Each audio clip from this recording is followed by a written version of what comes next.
چلے اسی تنخواہ میں سے جب بندہ بڑے بیٹے کی شادی کر کے بہو بیاہ کے لے آئے تو پھر بھی کام چلتا ہے. اور جب اس بیٹے کو اللہ بچے عطا کر دے تو اسی گھر میں، اسی آنگن میں، اسی چھت کے نیچے کام چلتا ہے. تو پھر تو مان جانا کہ چلانے والا تو نہیں، چلانے والا کوئی اور ہے. پھر تو مان جا کے چلانے والا کوئی تو اس وقت جب تنخواہ تیری لگی تھی تو کہتا تھا ابا ابھی میری شادی نہ کر، میں بیوی کو کیسے کھلاؤں گا. تو وہی شخص ہے جس کی چھت کے نیچے پھر 1.5 درجن پوتے بھی پل رہے اور گزارا ان کا بھی ہو رہا ہے. تو رزق کا ذمہ کس کا ہے؟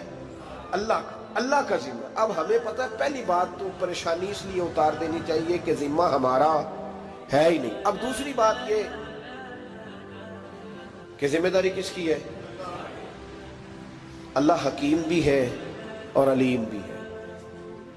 حکیم بھی ہے اور جانتا بھی ہے اور اسے پتہ بھی ہے کہ دینا کس طرح ہے.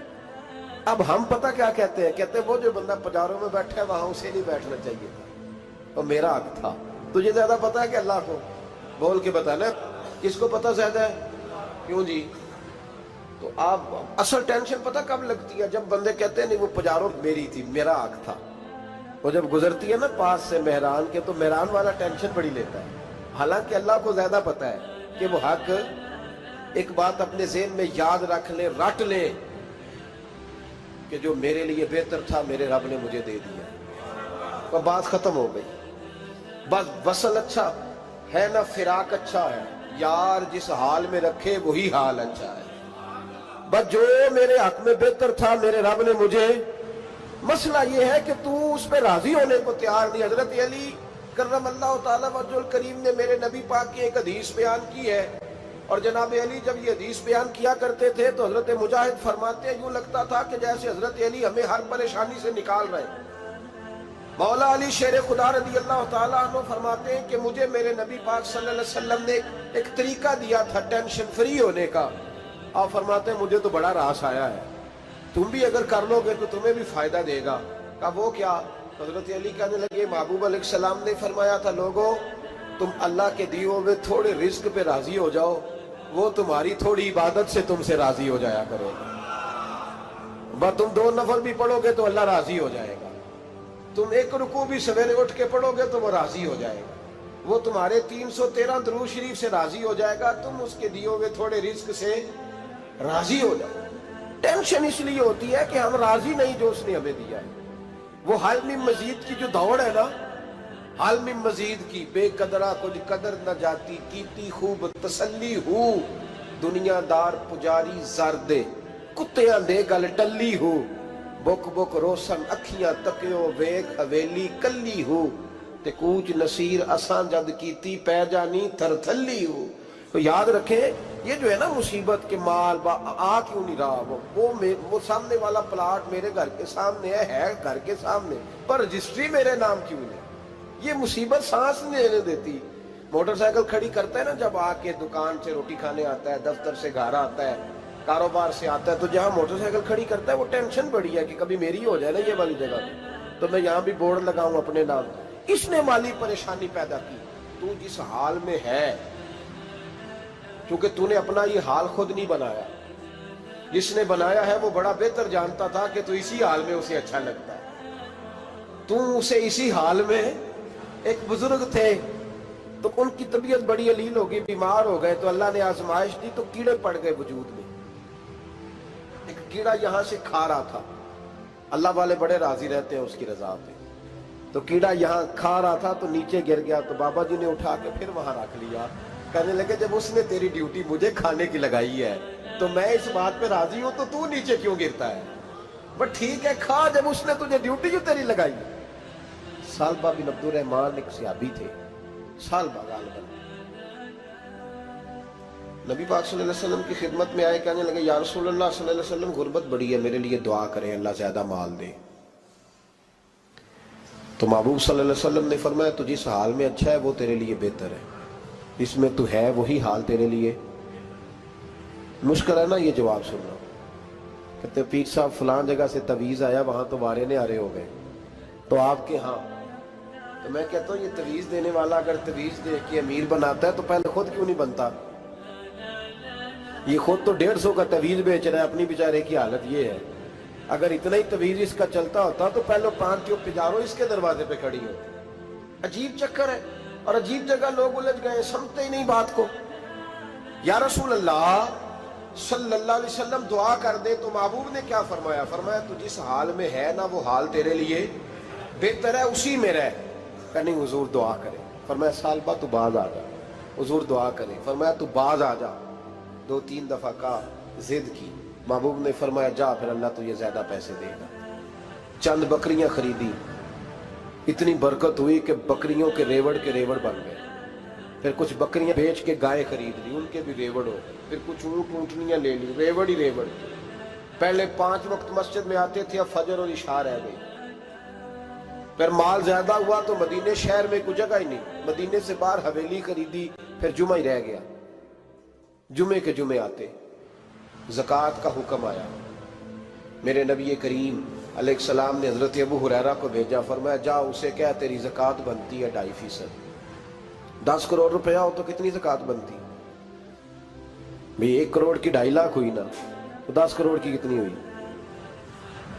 تو بڑی مصیبت ہے جب بینک سے میسج آتا ہے نا کہ 25 لاکھ نکل گیا تیرے اکاؤنٹ سے.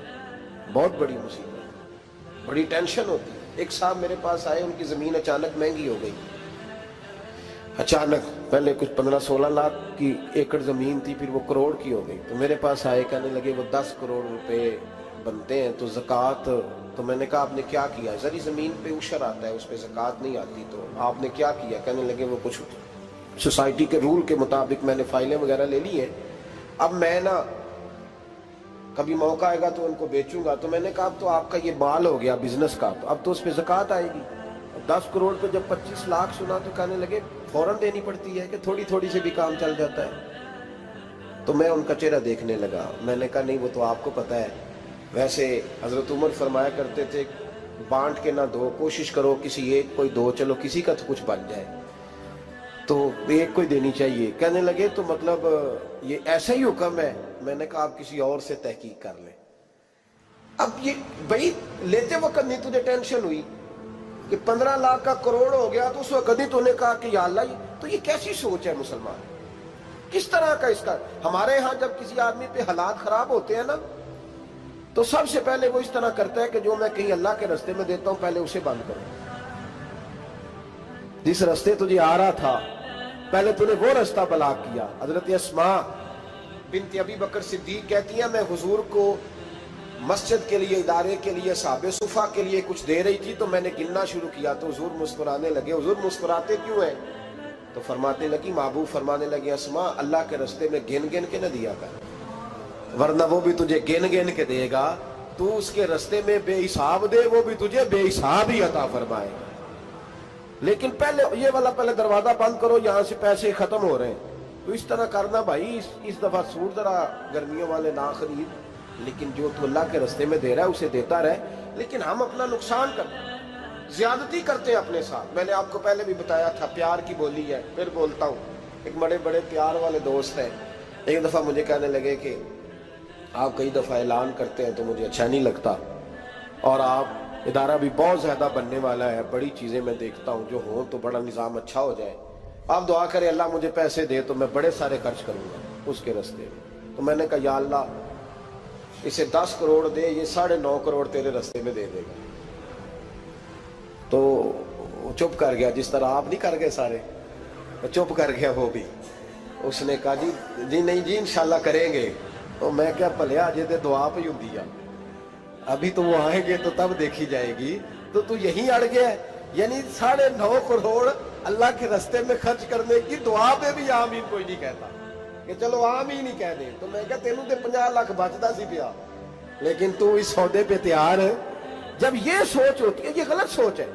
یہ بات تو اگر تے مسکرانے والی، لیکن یہ سوچ صحیح نہیں.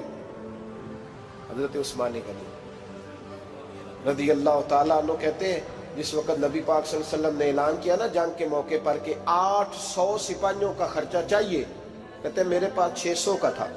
یہاں ایک روایت میں حضور نے 1000 کا اعلان کیا تو میرے پاس 800 کا تھا. جب 2-3 دفعہ نبی پاک نے اعلان کیا تو کہتے ہیں میں نے کھڑے ہو کے کہا یا رسول اللہ پورا 800 کی طرف سے. کہتے میں نے 200 سپاہی کا خرچہ ادھار اٹھایا لیکن پورے 2 مہینے نہیں گزرے تھے، رب کریم نے مجھے کئی گنا کر کے پیسے واپس عطا فرما دیے۔ پر بات تو یہ ہے کہ تیری وہاں لو لگی ہو، تو تجارت کرتا ہے ان لوگوں کے ساتھ جو کیا دے سکتے۔ تو سالبہ کے پاس حضور نے پیغام بھیجا، پہلے تو کہا تیرے لیے بہتر نہیں مال، جب اصرار کیا تو بڑی برکت ہو گئی، بڑا آیا تو فرمایا زکوٰۃ دے، 2.5 زکوٰۃ ہے۔ جب سوچا کہ 5 اونٹوں پہ ایک بکری جائے گی اور بڑا سارا مجھے دینا پڑے گا، اب جب غور کیا تو یہ تو نہ کہا کہ میں نہیں دیتا۔ حضرت ابو ہریرہ سے کہنے لگے نبی کریم علیہ السلام کی خدمت میں عرض کرنا کہ میں خود آؤں گا۔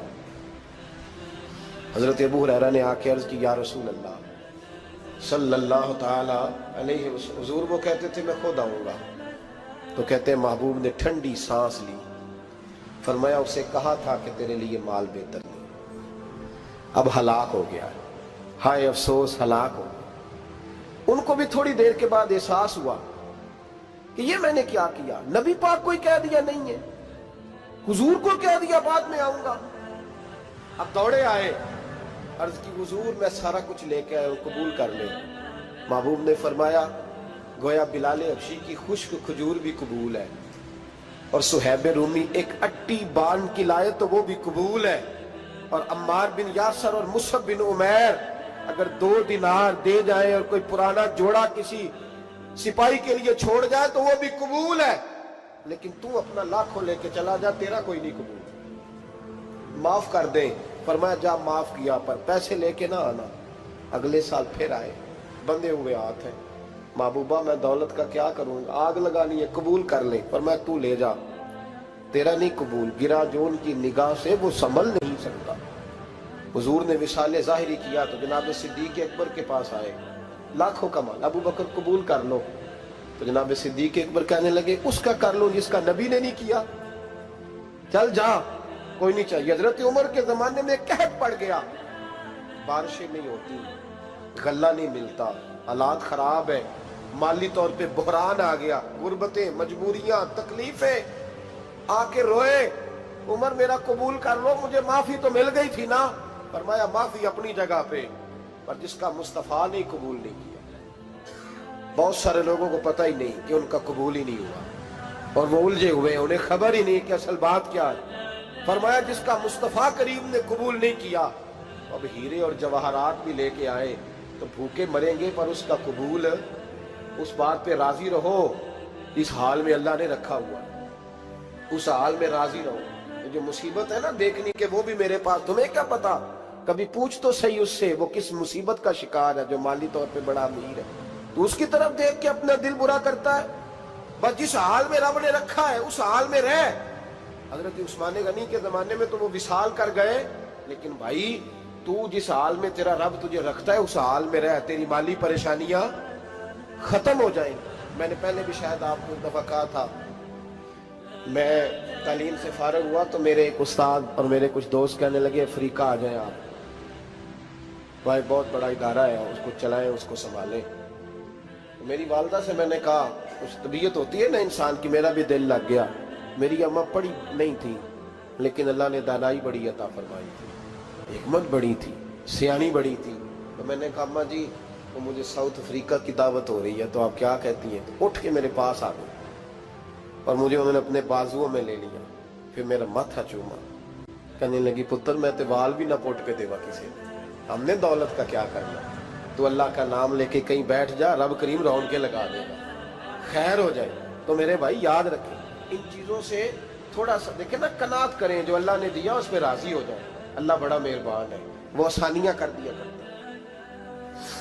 تو یاد رکھیں میرے رسول کریم علیہ السلام نے ایک تو ہمیں درس یہ دیا ہے کہ تو سمجھ جا، قرآن نے ہمیں بتایا ہے کہ روزی تیری ذمہ داری نہیں، روزی کس کی ذمہ داری ہے؟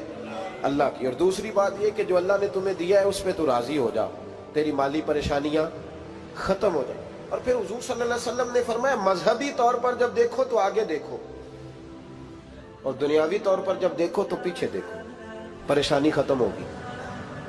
مذہبی طور پر جب دیکھو، جو 5 نمازیں پڑھتا ہے وہ تہجد پڑھنے والے کو دیکھے، اور جو تہجد پڑھتا ہے وہ اشراق چاشت پڑھنے والے کو دیکھے، اور جو بندہ اشراق اور چاشت پڑھتا ہے پھر اس کو دیکھے جو سارا دن مصطفیٰ پہ درود پڑھتا ہے۔ اوپر اوپر دیکھے کہ میں نے اور نیک ہونا ہے اور نیک، اور جب مالی معاملہ ہے تو پھر نیچے دیکھ. اگر تو بیٹھا نا پجاروں پہ تو پھر ٹوڈی والے پہ نظر کر اس کا کیا حال ہے. اور اگر تو وہاں بیٹھا ہے تو دیکھ مہران والا بھی تو گاڑی چلا ہی رہا ہے. اور اگر تو وہاں ہے تو موٹر سائیکل والا دیکھ، اور تو وہاں ہے تو پھر سائیکل والے پہ نظر. اور اگر تو سائیکل والا ہے تو پیدل والے کو دیکھ. اگر تو کرائے کے مکان میں رہتا ہے تو پھر جھونپڑی والے کو دیکھ. اور اگر تو جھونپڑی میں رہتا ہے تو پھر بھی پریشان نہ ہونا. کچھ ایسے بھی ہیں جنہیں جھونپڑی بھی نصیب نہیں، جو سڑک پہ لیٹے ہوئے.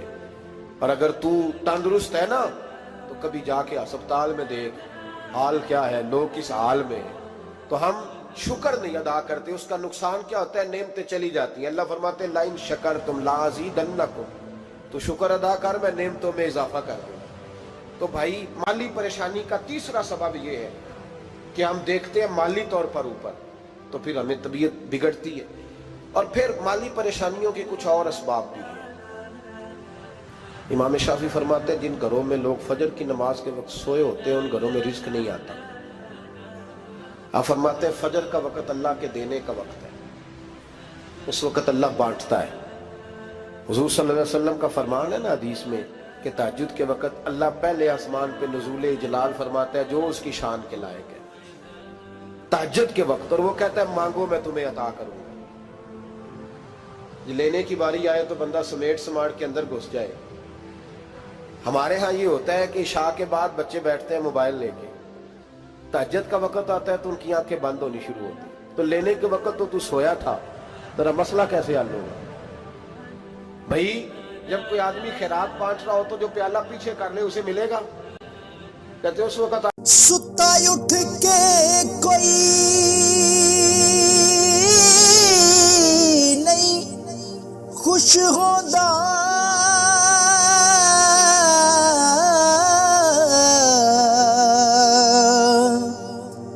بڑے ستے جگا کے میں ویکھیا